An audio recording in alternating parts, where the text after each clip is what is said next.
अस्सलामुअलैकुम नाज़रीन, मैं मोहम्मद असलम हुसैन सियासत की ख़बरों में आप सबका इस्तकबाल करता हूँ। आज 5 अगस्त 2025 है। इस्लामिक तारीख के हिसाब से आज 10 सफ़र 1447 हिजरी है। पेश है आज की कुछ अहम खबरें। दिल्ली पुलिस ने 5 बांग्लादेशी बाशिंदों को गिरफ्तार किया है जो लाल किले के अहाते में ज़बरदस्ती दाखिल होने की कोशिश कर रहे थे। बताया गया कि तमाम बांग्लादेशी गैर कानूनी तारिकीन वतन हैं। दिल्ली पुलिस के मुताबिक ये 5 बांग्लादेशी लाल किले के अहाते में दाखिल होने की कोशिश कर रहे थे। इस वक्त सिक्योरिटी के लिए तैनात पुलिस एहलकारों को शक हुआ और इन सबको हिरासत में ले लिया गया। पुलिस की तफ्तीश से मालूम हुआ है कि ये पांचों बांग्लादेश के रिहायशी हैं और गैर कानूनी तारिकीन वतन हैं। पुलिस के मुताबिक इन सभी की उम्रें 20 से 25 साल के लगभग है और वो दिल्ली में मजदूरी करते हैं। पुलिस ने इनके पास से बांग्लादेश के कुछ दस्तावेजात बरामद किए हैं। फिलहाल इनसे पूछगछ की जा रही है और ये जानने की कोशिश की जा रही है कि वो लाल किले के अहाते में क्यों दाखिल होने की कोशिश कर रहे थे और इनका मकसद क्या था।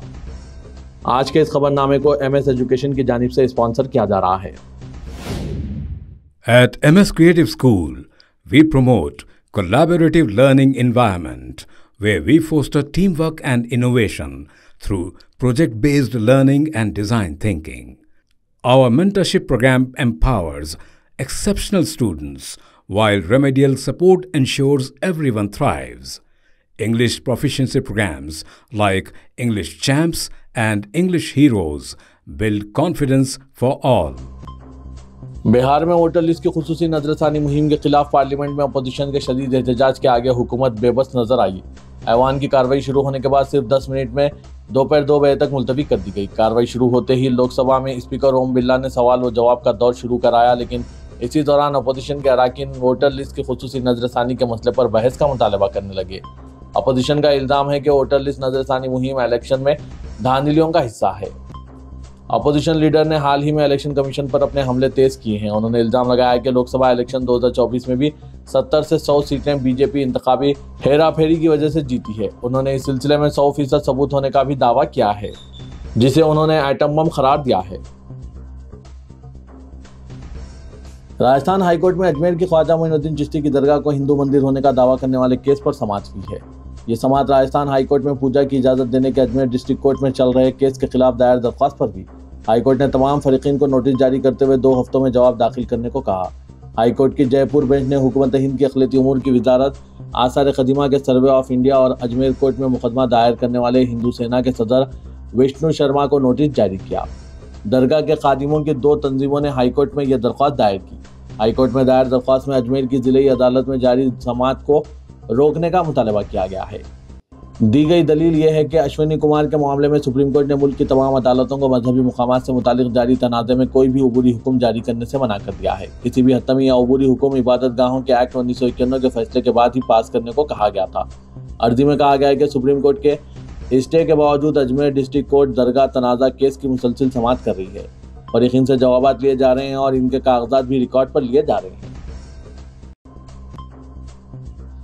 दिल्ली के चाणक्यपुरी में चेन स्नैचिंग का एक मामला सामने आया है। हैरानी की बात यह है कि चेन स्नैचिंग की यह वारदात संसद भवन यानी पार्लियामेंट हाउस से कुछ ही दूर पर एक खातून रुकने पार्लियामेंट सुधा के साथ हुई। दरअसल तमिलनाडु के मेंटिलादुतुरई के कांग्रेस रुकने पार्लियामेंट M सुधा 1 साल से तमिलनाडु भवन में रहती है। आज वो मॉर्निंग वॉक के लिए निकली थी। इसी दौरान सड़क पर बाइक सवार बदमाश ने इनके गले से सोने की चेन खींची और फरार हो गए। पुलिस ने मामला दर्ज करते हुए जांच शुरू कर दी है। दिल्ली पुलिस ने मुलजिम को पकड़ने के लिए 10 से ज्यादा टीमें बनाई है। तलाशी के लिए CCTV फुटेज, कैमरे के अलावा डम डेटा खंगाला जा रहा है। साथ ही ऐनी शाहिदीन से भी बात की जा रही है। वाक़े के वक्त इलाके में किसी भी मुश्तबा सरगर्मी की जाँच हो रही है। अफसरों ने बताया कि तमिलनाडु भवन और आसपास के इलाकों में सख्त इंतजाम किए हैं।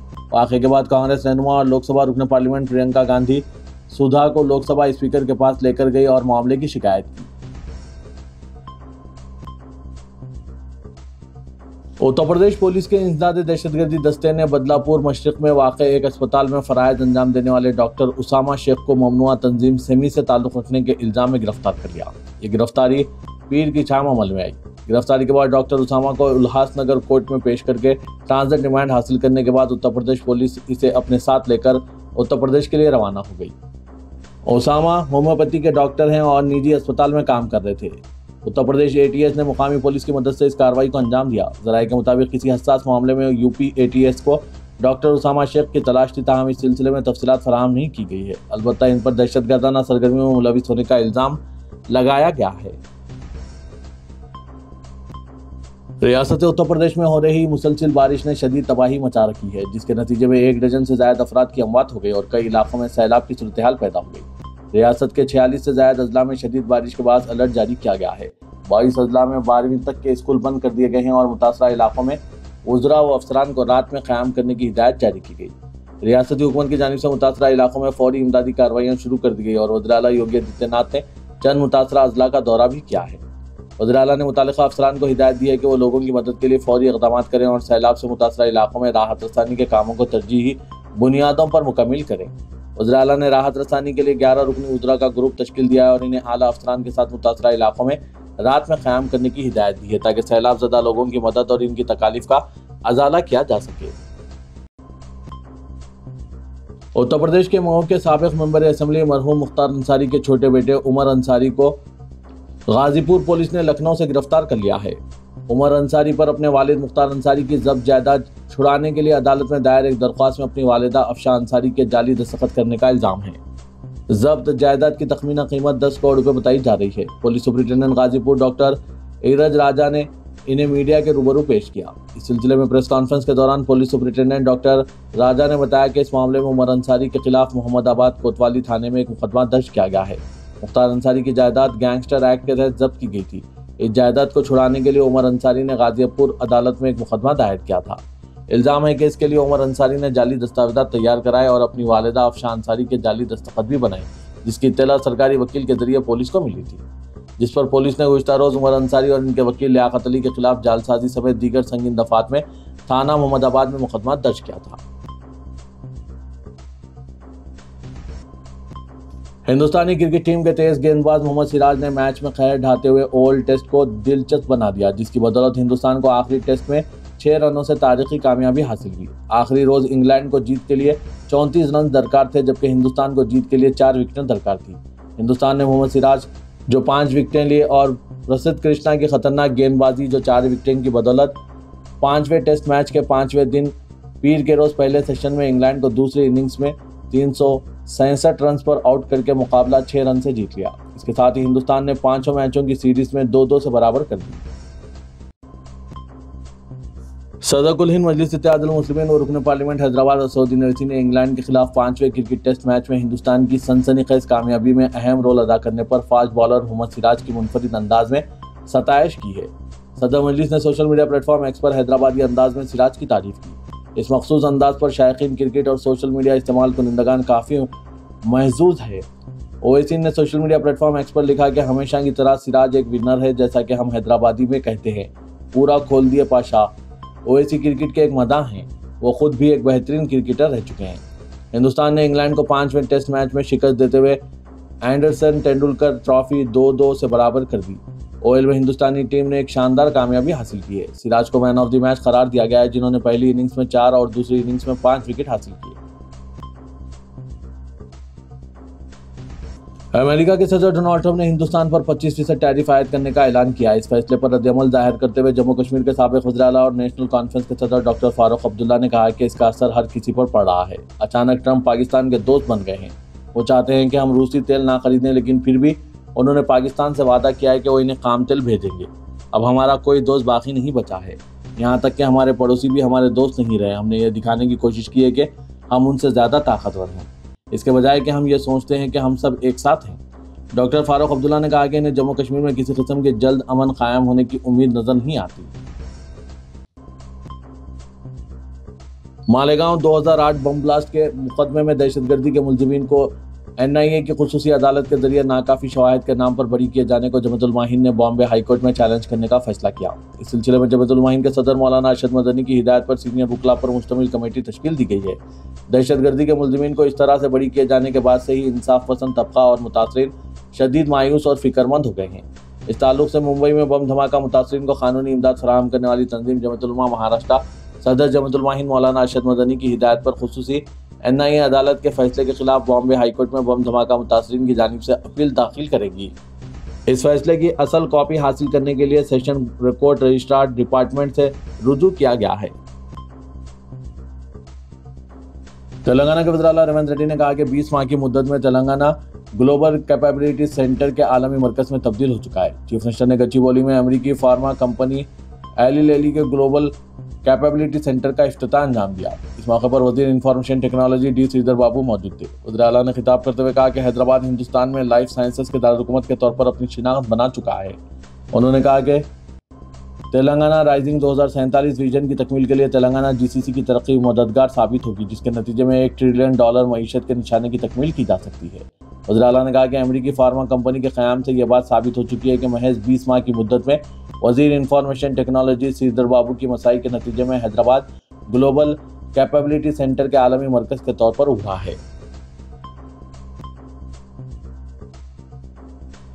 भारतीय जनता पार्टी तेलंगाना स्टेट सदर एन रामचंद्र राव ने घर घर बीजेपी मुहिम का आगाज किया ताकि मोदी हुकूमत की तरक्याती और समाजी फलाही बहबूद की स्कीमात के बारे में बेदारी पैदा की जाए। इस मुहिम का मकसद हर घर पर पहुंचकर अवाम में मरकजी हुकूमत के तरक्की के प्रोग्राम और फलाही स्कीमात के बारे में बेदारी पैदा करना और तेलंगाना में रेवंत रेड्डी के ज़ेर क़यादत कांग्रेस हुकूमत की नाकामियों को नुमायां करना है। रामचंद्र राव ने रंगारेड्डी डिस्ट्रिक्ट में श्री राम नगर में इस मुहिम का आगाज किया और बीजेपी के डिस्ट्रिक्ट यूनिट सदर और दूसरे कायदीन के हमरा घरों पर पहुंचकर अवाम से मुलाकात की, पैम्फलेट तकसीम किए। उन्होंने कहा कि कांग्रेस हुकूमत विलेज पंचायत राज सिस्टम को मजबूत और मुस्तहकम न करते हुए देहातों में तरक्की को रोक रही है। उन्होंने साबिक बीआरएस हुकूमत पर भी मजालिस मुकामी को मफलूज कर देने का इल्जाम आयद किया। तेलंगाना काबीना ने कालेश्वरम प्रोजेक्ट की तामीर में मुबैना बेकायदगियों से मुतालिक जस्टिस पीसी घोष कमीशन की सिफारिशात को कबूल कर लिया और रिपोर्ट असेंबली और काउंसिल के इजलास में पेश करते हुए मुबाहस का फैसला किया।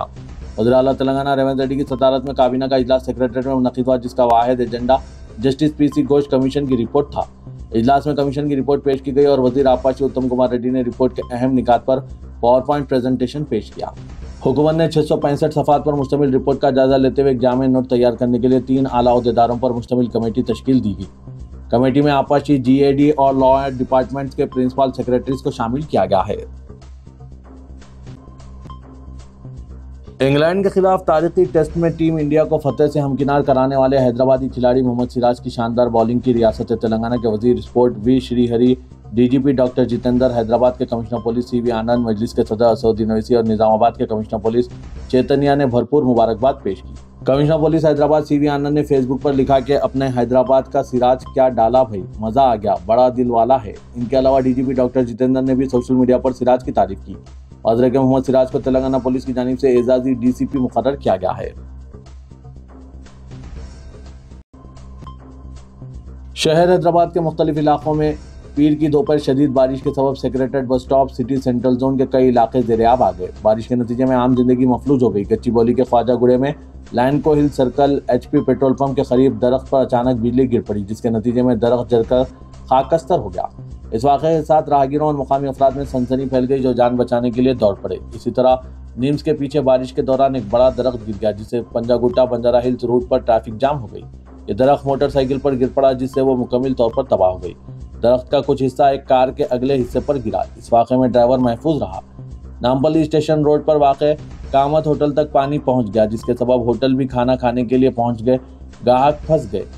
कोकटपल्ली ऑलवेन कॉलोनी की सड़कें तालाब का मंजर पेश कर रही थी। शहर के कई मुकामात पर बड़े पैमाने पर कई घंटों तक ट्रैफिक जाम देखा गया, जिनमें शेखपेट, लकड़ी का पुल और सिकंदराबाद के बेशतर मुकामात शामिल हैं। शहर के बेशतर मुकामात पर तकरीबन 100 मिलीमीटर बारिश रिकॉर्ड की गई है। मौसलाधार बारिश के पेश नज़र Hyderabad metropolitan water supply and sewerage board ने अवाम पर जोर दिया है कि वो बारिश के दौरान मेन होल्स के ढक्कन ना खोलें, जिसकी वजह से हादसा पेश आने का खदशा रहता है। यहाँ जारी करदा प्रेस नोट में बताया गया कि सूरत हाल पर नजर रखने के लिए इमरजेंसी रिस्पांस टीमें मुतय्यन की गई है। मैनेजिंग डायरेक्टर महकमा वाटर वर्क्स अशोक रेड्डी ने बताया कि बारिश की पेशकशी के बाद आइंदा 3 दिन तक स्टाफ फील्ड पर रहेगा और अगर कोई मसला पेश आता है तो फौरी एक्शन की जाएगी।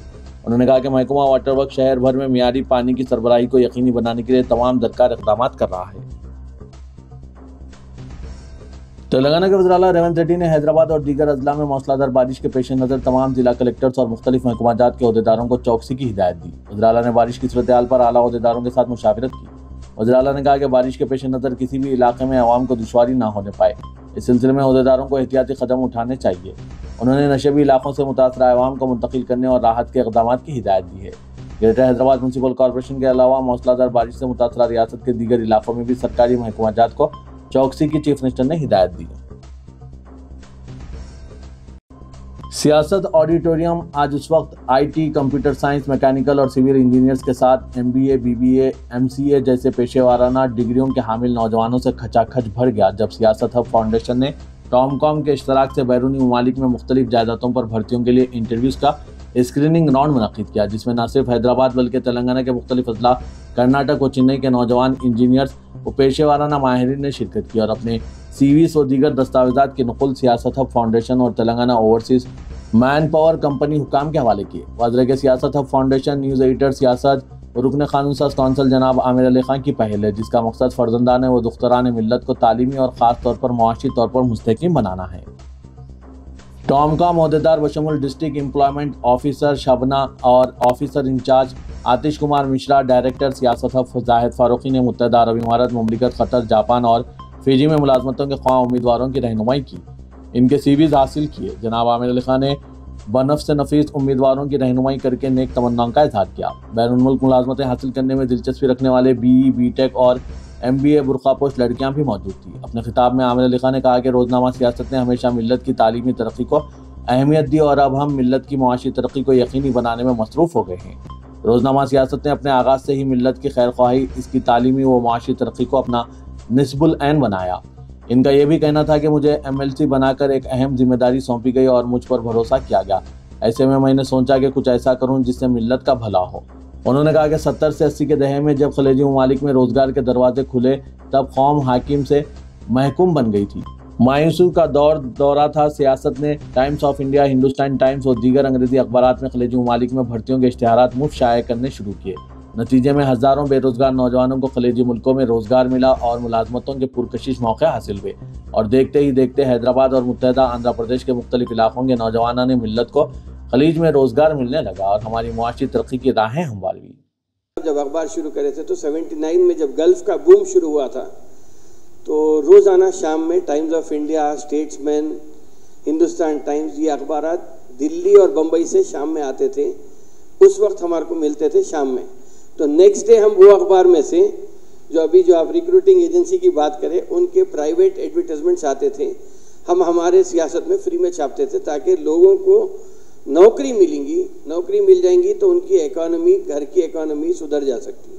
तो ये एक कोशिश थी जब, लेकिन अब बम्बई, दिल्ली जाने की ज़रूरत नहीं है। टॉमकॉम यहाँ पे आ गया है और चूँकि हुकूमत से जुड़ा हुआ इदारा है तो मैं समझता हूँ कि आप बग़ैर किसी धोखे के ये चीज़ हासिल कर सकते हैं। रहा सवाल ये कि किस तरह, ये एक मौका नहीं, जैसा अभी आपने बताया कि ये अभी तो क़तर, जापान के वास्ते आई हैं, नेक्स्ट यूएई और मिडल ईस्ट के वास्ते और ज़्यादा भी आने वाले हैं। आपके पास जैसा जैसा वैकेंसीज़ की रिक्वायरमेंट आएंगी आप पब्लिसाइज़ करेंगे, हम अखबार के ज़रिए पब्लिसाइज़ करेंगे, जितना ज़्यादा लोगों को फ़ायदा पहुंच सकता है। ये एक ही चीज़ है, इसलिए कि इस्लाम में एक बात ये है, मफ़हूम है, हदीस का मफ़हूम ये है कि अगर किसी को आप नौकरी दिला देते हैं तो जिस वक्त तक वो नौकरी पे से फ़ायदा उठाता है, उसकी इकोनॉमी या उसके घर चलता है, उसका सवाब आपको मिलता है।